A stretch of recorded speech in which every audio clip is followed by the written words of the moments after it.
And joining us now in the studio to discuss the situation in Syria and the surprising prospect of peace talks in Afghanistan with the Taliban, we have Anatol Lieven, the Chair of International Relations in the War Studies Department at King's College in London. He's also the author of Pakistan, A Hard Country, while in Australia he'll be appearing at the University of Sydney's US Studies Centre at the Lowy Institute. Thanks for being here. Hello. What do you make of these sinister YouTube videos showing these massacres in Aleppo? I'm afraid it's pretty much what's to be expected under the circumstances. Clearly this is turning into a kind of ethno-religious civil war. Terrible atrocities have been committed by government supporters. It's going to happen that there will be atrocities by the other side as well.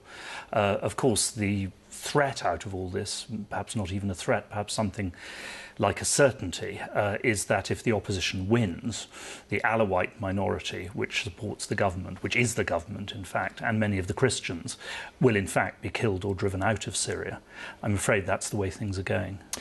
How long can the West continue to support fighters who are openly posting their war crimes on YouTube? Well, it's certainly an embarrassment, but you know... It's a bit more than that, isn't it? I mean, it's not just an embarrassment if we're secretly going to be supplying them with arms, weapons, advice and CIA protection. Well, you know, the West has quite a record of being able to turn a blind eye to this kind of thing if it feels the need to do so. I mean, remember what the Kosovo Liberation Army got up to, you know, and some of the other forces that we've supported over the years.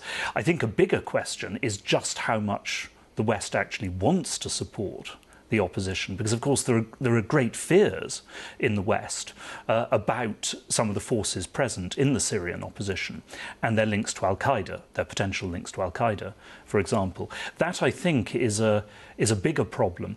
But then again, that can also lead Western governments actually to try to support the Syrian opposition in an effort to get some influence over them, precisely in order to counter the extremists. Yes, one of the obvious points to make is that when you see the raw footage posted on YouTube, the executioners seem to whip themselves up into a kind of almost religious frenzy with repeated chants of Allah Al-Akbar, and it does seem there's a possibility there that we are seeing the influence of jihadis in the battlefield already. I mean, I wouldn't read too much into these particular cries, because all the sides in Middle Eastern conflicts shout Allahu Akbar. It's a kind of universal thing. But there have been credible reports of Al-Qaeda trying to infiltrate this war. And the reason I say they're credible is that this is very much Al-Qaeda's modus operandi. You know, it's how they got into Afghanistan, it's how they got into Chechnya, it's how they got into Libya. There's a national liberation struggle of some kind, which begins for other reasons, or largely other reasons, for local political or ethnic reasons.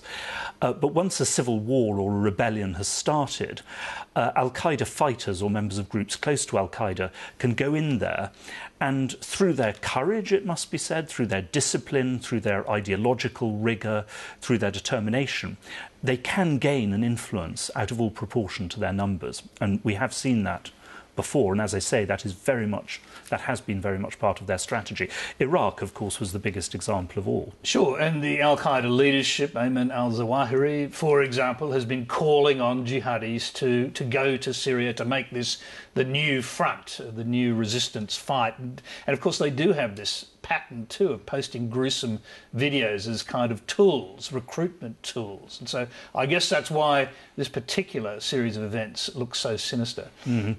The other thing is, you know, we know that Saudi Arabia is backing the Syrian opposition, and Saudi Arabia has a certain history of encouraging, you know, discouraging radicalism at home, but encouraging its radicals to go abroad to fight other regimes. And there has been a pattern over the years, starting with Afghanistan in the 1980s, that where a lot of Saudi money goes, extremism tends to follow. Yes, there is a strange sort of axis emerging in that regard. I mean, Saudi Arabia, Qatar, Turkey and the United States, and even reports of a base right next to an American airbase 60 kilometres or so on the Turkish side of the Syrian border. So I'm wondering what is actually going on there. Is this an attempt by these countries to sort of take away the influence or somehow reduce the influence that Iran has in the region? I think that's a big part of it. A lot of this is about hostility to Iran rather than hostility to Assad. But it must be said that the Assad regime over the years has also made itself very widely disliked in the region as well as among its own people. OK, what do you make of this news from Washington and the hints from the British Foreign Secretary that there will be an upscaling, if you like, of the support to the rebel forces, to the Free Syrian Army through covert US forces in particular, and in the case of Obama having perhaps signed an intelligence order to do this? Well, as I understand, that's actually started already. This sort of formalises it, and it's also a way of suggesting that Western governments, are not simply standing by and doing nothing. How much effect it will have, I don't know. I think that it is in part, as I say, actually an attempt to counter extremism in the Syrian opposition. But I would doubt that the kind of intelligence aid that we will give will be enough to counteract the much more substantial aid being given by Saudi, for example. Well, indeed, the Saudis and the Qataris seem to be in the business of supplying weapons, yes. Which is more to the point, I suppose. While jihadi fighters are looking to the Syrian civil war as a new front, some of the more traditional allies of al-Qaeda seem to be having second thoughts. Now, you recently met some former senior Taliban figures in the Emirates. Can you tell us what you concluded from those meetings? Well, these are former leaders, but also people who've negotiated very closely with the Taliban and who've been very close to them over the years. They all suggested that the Taliban in private are much more amenable to the idea of a deal with the Americans, of course a deal on their terms, than has been thought so far.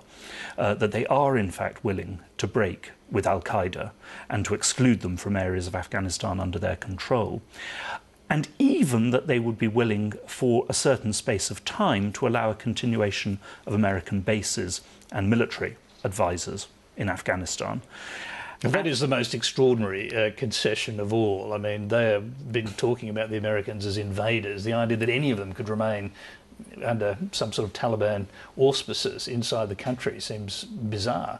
If true, this really would be striking. I must say it surprised me. What our interlocutors said was that the Taliban don't want Afghanistan to disintegrate again into a civil war with endless warlords. They want a united, centralised Afghanistan, with themselves, of course, having a big share of central power. So are they considering the American forces as kind of mediators in that regard, or some sort of buffer between the main groups? Is that what they're thinking? Well, perhaps in part, but I think above all they want the Americans to help to keep the Afghan National Army together so that you don't get generals going off and setting up separate kingdoms, in different parts of Afghanistan. That would, I think, be a very major part of their motive. But it must be stressed, of course, we know that there are very considerable divisions within the Taliban. It wasn't at all clear that all the people we talked to said that in the end, if Mullah Omar gave an order, all the Taliban fighters would fall into line. Yes, we should explain to those who perhaps have forgotten who he is, a spiritual leader of the Taliban. And, I mean, well, two things. Where is he? And secondly, what does he think about all of this? Well, he's in Pakistan, and we don't really know what he thinks about all of this. Yeah. Do we know where he is in Pakistan? He's in northern Baluchistan. I don't know. Somewhere. Yeah. His official spokesman has denied all this, but of course that's to be predicted, because another thing that all the people we talked to said was that the Taliban will give up nothing in advance. Every single thing will have to be agreed as part of a settlement and in return for a quid pro quo from the Americans. The other thing they all said was that the Taliban will not negotiate with the Karzai administration. They'll negotiate with other groups in Afghanistan, other nationalities, for example, who they regard as more or less permanent forces, but they won't negotiate with Karzai. Well, tell me this, did you regard this as a kind of back-channel information to sort of get going this kind of idea so the Americans would think seriously about negotiating with the Taliban? I mean, is that what was going on here when these people chose to speak to you, and it must be said to other journalists as well? Yes, I think that's what it is. there are important groups within the Taliban who do want to get a deal. They don't think that they can win an outright military victory against the opposition of other nationalities in Afghanistan, backed by the Indians and the Russians, for example. They don't want to be too dependent on Pakistan. Contrary to a lot of the impression given in the West, they hate the Pakistanis for the way they've treated them over the years, and also they fear the Pakistanis turning them into a dependency. So there are these groups which would like a deal with the Americans if, of course, they can get it on their terms. Well, the other side of the equation, of course, is the Americans' terms and the terms of the West, because there are certain non-negotiable elements, you'd have to say. I mean, the role of women, the role of education, the role of women in politics and in society would be non-negotiable, I would imagine. Yes, now on that, the people we talked to said the Taliban will accept women's education as long as it's separate, even after puberty. They'll accept university education for women, but it has to be separate. They will not accept co-education, for example. They won't accept men and women working closely together. But that's pretty problematic, isn't it? Well, Obviously the experiment here was to actually put women into positions of power alongside men, even in government. But you know, one thing that does have to be recognised is it's pretty unlikely that that will continue after we leave in any case, because if you look at what the Karzai government has been doing, you know, if you look at the actual behaviour of many members of that government and its backers, most unfortunately, you know, so many of these political achievements of women at the highest level are purely the result of Western pressure. They don't come from Afghan sources at all.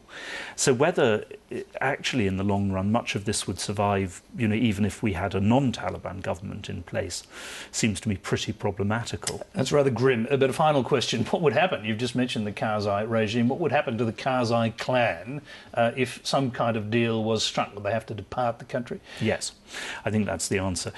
Something to say on that score, though, is that the bulk of the Obama administration is dead against Karzai trying to put one of his own clan in to succeed him in 2014, because they're so disgusted with the behaviour of that government over the years. So curiously, on that at least, there might be a certain community of interest between the Americans and the Taliban. A tiny glimpse of light at the end of the tunnel, a very tiny one. Anatol Lieven, we thank you very much for coming to talk to us tonight. Thank you.